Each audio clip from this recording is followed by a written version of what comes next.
Assalamualaikum warahmatullahi wabarakatuh. Di sini saya akan mempresentasikan tentang integrasi ilmu UINHAS, yaitu matkul filsafat. Perkenalkan, nama saya Agil Dwi Maulana dengan NIM 21101030036. Tugas integrasi keilmuan telah menjadi tanggungan dan beban berat karena YN Jember harus berjuang secara lebih ekstra mempersiapkan konstruksi integrasi keilmuan ini secara menyeluruh. Di samping harus merubah pola pikir dikotomi yang telah lama mengakar, pada level ini kebanyakan orang yang memandangnya sebagai pilihan yang sudah tepat karena wujud integrasi keilmuan di UINHAS Jember ke depan akan berakar pada ajaran dan tradisinya sendiri. Kerja merancang konstruksi integrasi keilmuan UINHAS Jember telah dimulai. Hal yang menarik dicermati adalah transpirasinya konstruksi integrasi keilmuan UINHAS Jember ini dari filosofi sumber mata air. Sumber mata air bagi para cendekia YN Jember mempunyai filosofi integrasi keilmuan yang mendalam. Sebagaimana terjadi pada pula UIN Syarif Hidayatullah atau Syahid Karena dan UIN Sunan Kalijaga atau Suka Yogyakarta yang mengambil inspirasi dari filosofi pohon ilmu dan jejaring laba-laba sebagai model integrasi keilmuannya. Bukan hanya karena keniscayaannya untuk mengembalikan semua keilmuan untuk berpulang pada suatu kesatuan keilmuan atau tauhid, tetapi juga karena basis ini dipandang mampu meminimalisir kemungkinan terjadinya penolakan terhadap status ontologis pengetahuan yang didapatkan dari sumber lain, yang saat ini dipandang sebagai kendala utama dalam proyek penyatuan integrasi dikotomi keilmuan. Paralel dengan ontologisnya pada level paradigmatik, filosofi ini ternyata telah menginspirasi para cendekia YN Jember untuk mengancang paradigma integratif interkoneksi tauhidi sebagai cara pandangan integrasi keilmuan di UINHAS Jember. Merujuk pada fakta ini, maka model integrasi interkoneksi yang potensial dikembangkan ke depan adalah model integrasi interkoneksi yang bercorak integralistik dialogis. Mulai epistemologi ini, kerja integrasi keilmuan UINHAS Jember ke depan akan diarahkan pada adanya kesinambungan kerja akademik dari tiga aras epistemologi keilmuan mencakup aras burhani, sains, bayani, agama, dan irfani. Hal yang juga menarik adalah ancangan integrasi keilmuan UINHAS Jember pada level aksikogisnya yang ternyata menekan pada implementasi nilai Islam Nusantara dan Maqasid al-Syariah. Sinergis dengan corak tauhidiyah, orientasi aksikologi keilmuan integratif di UINHAS Jember ke depan diarahkan pada upaya pencapaian kebahagiaan manusia di dunia dan di akhirat. Indikatornya adalah kepastian pada terpeliharanya agama hifz ad-din, terpeliharanya jiwa hifz an-nas, terpeliharanya akal hifz al-aql, terpeliharanya harta hifz al-mal, serta terpeliharanya keturunan. Sekian, terima kasih. Wassalamualaikum warahmatullahi wabarakatuh. Assalamualaikum warahmatullahi wabarakatuh. Perkenalkan, nama saya Lailatul Khumairah dengan NIM 211101030030008. Di sini saya akan menjelaskan tentang pengertian interdisipliner. Interdisipliner sendiri mewakili kata disiplin, di mana banyak dianggap sebagai suatu batasan hal yang mana dalam bahasa ilmu pengetahuan juga dijadikan sebagai batasan ide-ide dalam ilmu itu sendiri. Interdisipliner adalah interaksi intensif antar satu atau lebih disiplin, baik yang langsung berhubungan maupun yang tidak, melalui program-program penelitian, dengan tujuan melakukan integrasi konsep, metode, dan analisis. Pengertian lain dari pendekatan interdisipliner ialah pendekatan dalam pemecahan suatu masalah dengan menggunakan tinjauan berbagai sudut pandang ilmu serumpun yang relevan secara terpadu. Itu tadi sedikit materi yang dapat saya sampaikan, kurang lebihnya mohon maaf. Wassalamualaikum warahmatullahi wabarakatuh.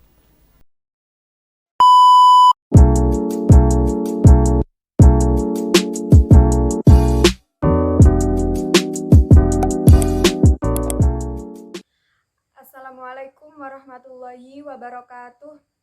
Perkenalkan, nama saya Hoirunisa dengan NIM 21101030014.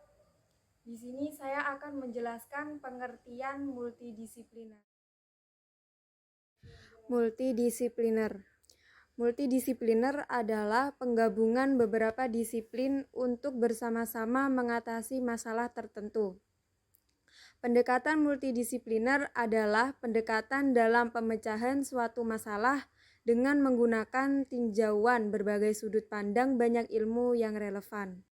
Selanjutnya, multidisipliner dapat dipahami sebagai cara pembahasan masalah yang melibatkan beberapa keilmuan untuk mendiskusikan suatu topik yang sama.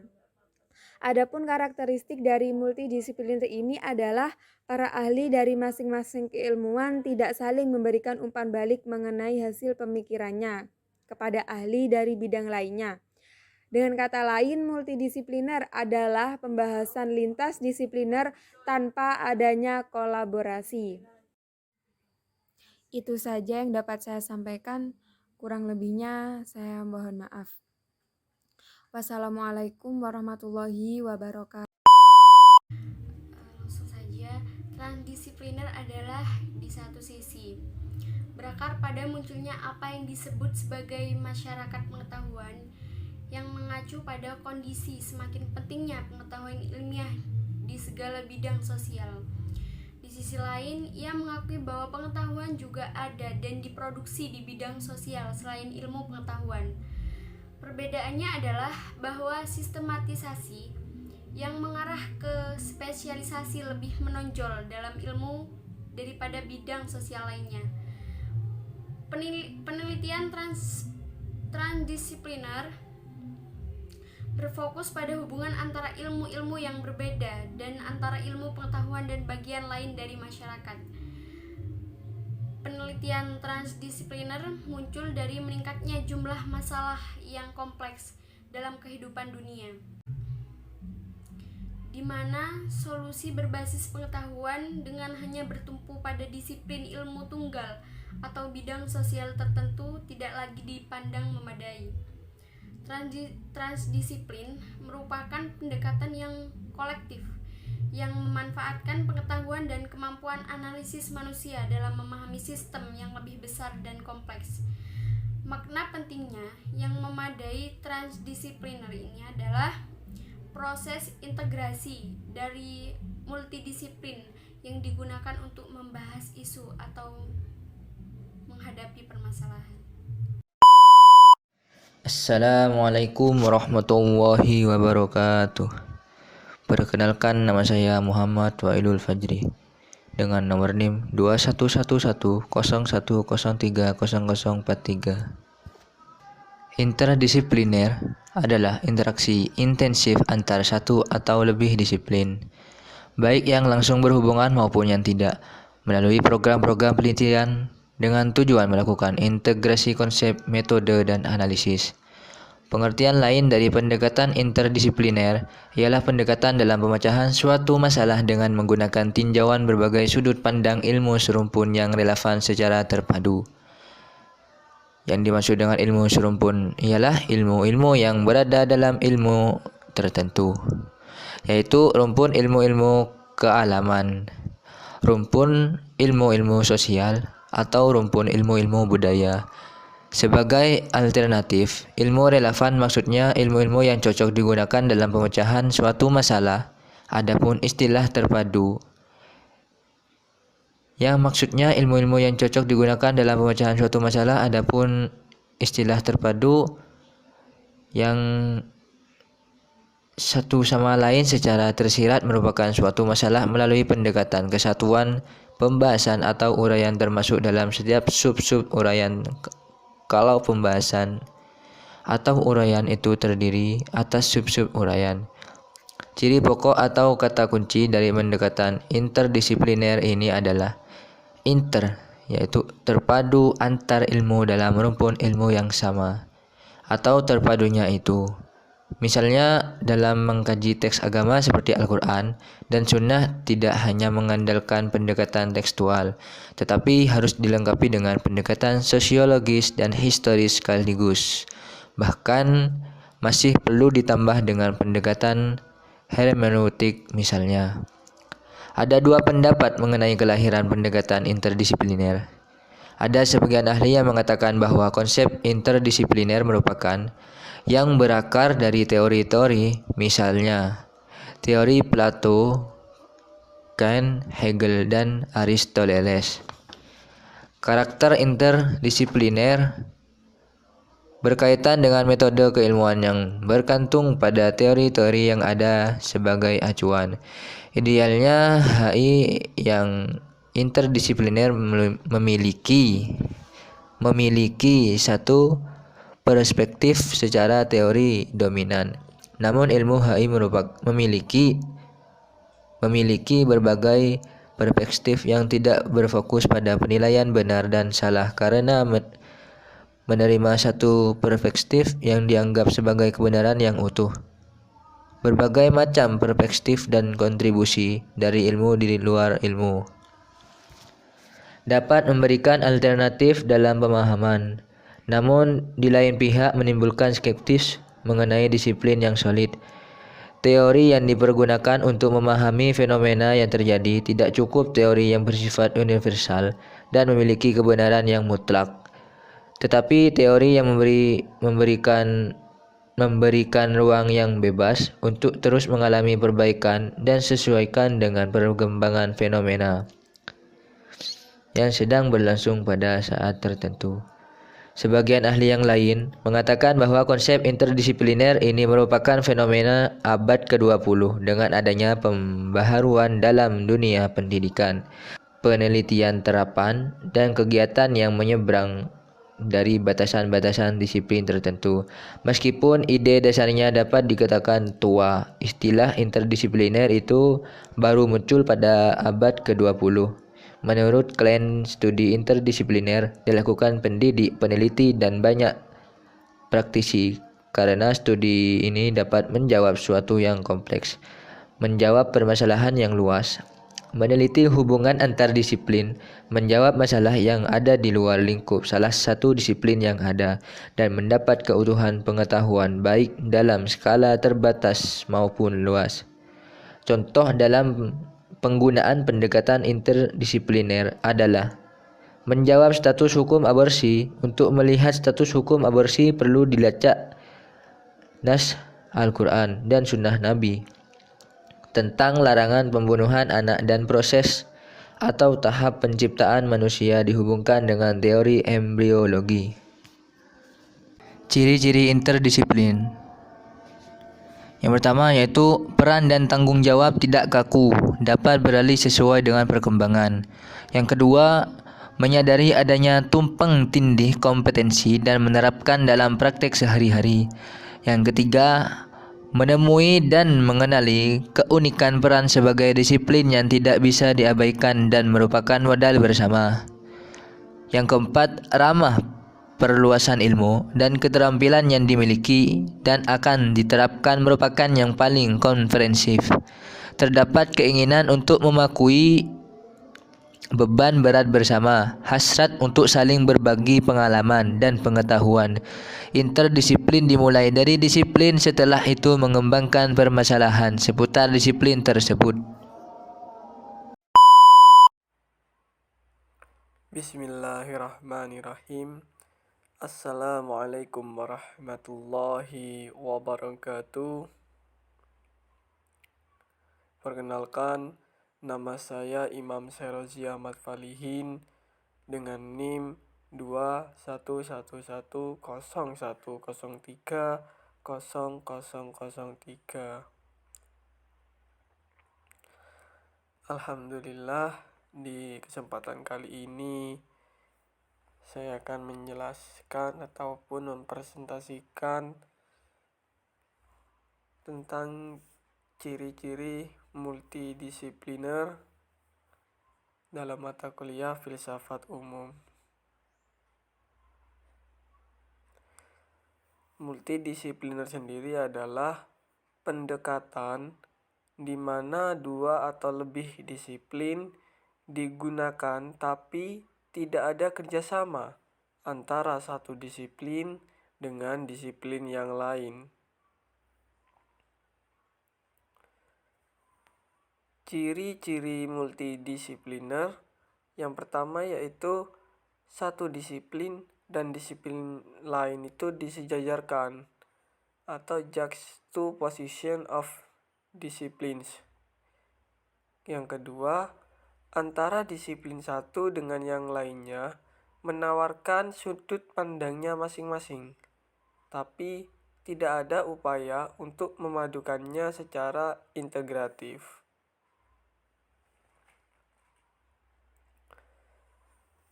Di era saat ini, setiap masalah manusia tidak bisa dipecahkan melalui satu disiplin ilmu. Pemecahan harus multidisiplin yang hanya bisa dilakukan lewat kolaborasi.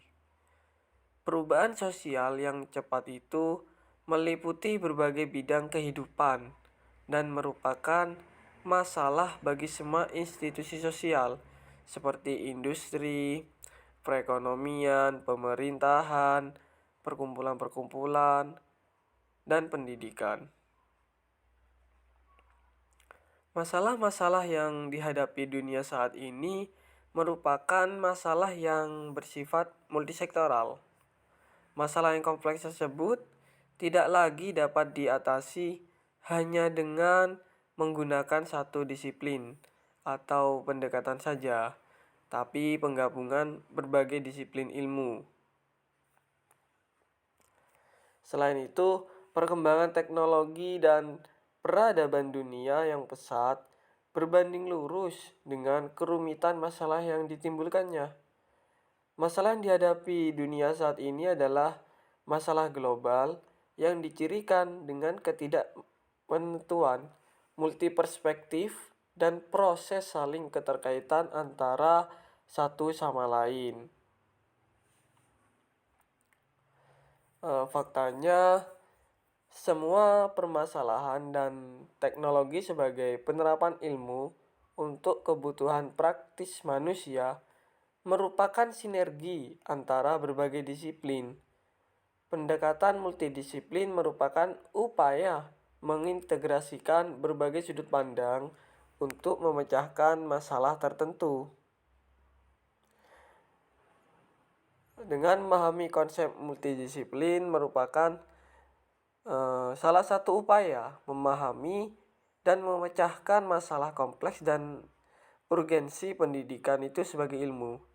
Pendidikan tinggi di era revolusi industri 4.0 harus sangat kuat dalam kolaborasi dengan multidisiplin.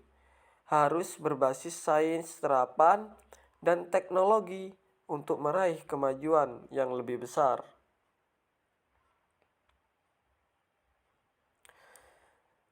Sebagai contoh, dalam suatu institusi, katakanlah bidang atau divisi teknologi informasi, di situ terdapat ahli teknologi informasi, ahli teknologi pendidikan, ahli ekonomi.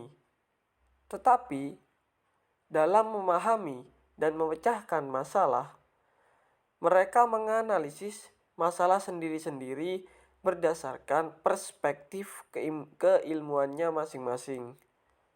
Nampaknya hal ini merupakan contoh fakta nyata dalam kehidupan sehari-hari, sehingga setiap permasalahan kompleks tidak dapat dipecahkan secara komprehensif. Nah, itu penjelasan yang saya sampaikan, kurang lebihnya mohon dimaafkan. Wassalamualaikum warahmatullahi wabarakatuh. Assalamualaikum warahmatullahi wabarakatuh. Saya Andini Karunia Putri dengan NIM 211101030044 menjelaskan tentang materi ciri-ciri transdisipliner. Sebelumnya, transdisipliner adalah pendekatan dalam pemecahan suatu masalah dengan menggunakan tinjauan ilmu yang relatif dikuasai dan relevan dengan masalah yang akan dipecahkan, tetapi berada di luar keahlian sebagai hasil pendidikan formal atau formal education dari orang yang memecahkan masalah tersebut. Ilmu yang berada di luar keahlian yang digunakan oleh seseorang itu biasa satu atau lebih ilmu, namun biasanya untuk keperluan kedalaman pembahasan orang itu hanya menggunakan satu ilmu saja di luar keahliannya itu. Ilmu yang relevan digunakan bisa dalam rumpun ilmu-ilmu kealaman, rumpun ilmu-ilmu sosial, atau rumpun ilmu-ilmu humaniora sebagai alternatif. Penggunaan ilmu atau ilmu-ilmu dalam pemecahan suatu masalah melalui pendekatan ini bisa secara tersirat atau tersurat, tetapi akan lebih baik dan biasanya memang tersurat. Pendekatan ini dahulu kurang diterima karena dianggap melanggar etika keilmuan oleh para ahli ilmu, terutama oleh mereka yang ilmunya digunakan oleh orang yang bukan ahlinya itu. Akan tetapi, dewasa hal ini dimungkinkan karena pesatnya perkembangan ilmu pengetahuan, teknologi, dan iptek. Lagi pula, kompleksnya permasalahan yang pada umumnya sulit dipecahkan oleh hanya dengan pendekatan saja. Dengan demikian, seseorang yang menggunakan pendekatan transdisipliner harus pula dipenuhi syarat sebagai berikut. Yang pertama, menggunakan ilmu di luar ilmu keahliannya. Biasanya dalam memecahkan suatu masalah, menggunakan satu ilmu di luar ilmu keahliannya itu. Yang kedua, ilmu yang digunakan berada dalam rumpun ilmu yang sama dengan ilmu keahlian utamanya. Yang ketiga, memahami dengan baik ilmu yang digunakan di luar keahlian ilmu utamanya itu. Yang keempat, menunjukkan hasil dengan kualitas dan kebenaran yang memadai. Dalam studi transdisiplin dimulai dari masalah dan secara bersama-sama menggunakan berbagai disiplin lain berupaya memecahkan masalah tersebut. Sementara interdisiplin dimulai dari disiplin. Setelah itu mengembangkan permasalahan seputar disiplin tersebut. Perbedaan ini sangat tipis dan masih menjadi perdebatan. Ciri-ciri transdisipliner: yang pertama, memfokuskan pada permasalahan kompleks. Yang kedua, melibatkan lebih dari 2 disiplin atau lintas disiplin dengan sudut pandang masing-masing. Yang ketiga, upaya bagaimana melakukan apa yang ingin kita lakukan terhadap apa yang dapat kita lakukan menggunakan berbagai disiplin ilmu yang ada. Yang keempat, dalam studi transdisiplin dimulai dari masalah dan secara bersama-sama menggunakan berbagai disiplin lain berupaya memecahkan masalah tersebut. Sekian yang bisa saya sampaikan. Ihdinas siratal mustaqim. Wassalamualaikum warahmatullahi wabarakatuh.